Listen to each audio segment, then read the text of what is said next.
In today's video, I am going to teach you how to sign up for Mailerlite. To begin, open your web browser and go to the official Mailerlite website. Once the homepage loads, look to the top right corner of the screen and click the Sign Up button. This will take you to the account creation form where you will enter a few basic details to get started. First, type in your company or organization name. If you are a solo creator or freelancer, you can use your brand name or your own name as long as it represents the sender your subscribers will recognize. Next, enter your name and then your email address. Make sure you use an email address you can access right away, since you will need it to verify your account in a moment. After that, create a secure password. Choose something unique and strong. A good approach is to use a mix of letters, numbers, and symbols, and avoid anything easy to guess. Once you are ready, click the button that says Create My Account. Now Mailerlite will send a verification email to the address you provided. Go to your email inbox and look for that message.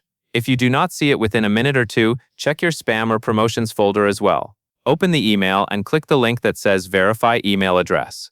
This step confirms that the email belongs to you and helps protect your account. When your email is verified, return to Mailerlite and log in to access your new dashboard. Inside the dashboard, find and click Complete Profile. Here you will provide your website and your address. This information is required for compliance with anti-spam laws, and it is also important for building trust with your audience, since legitimate marketing emails should include a real sender address. Next, answer the questions about your marketing goals.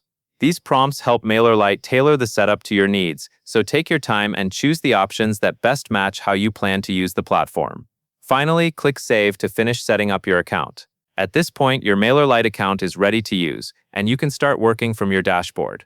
And that is all there is to it.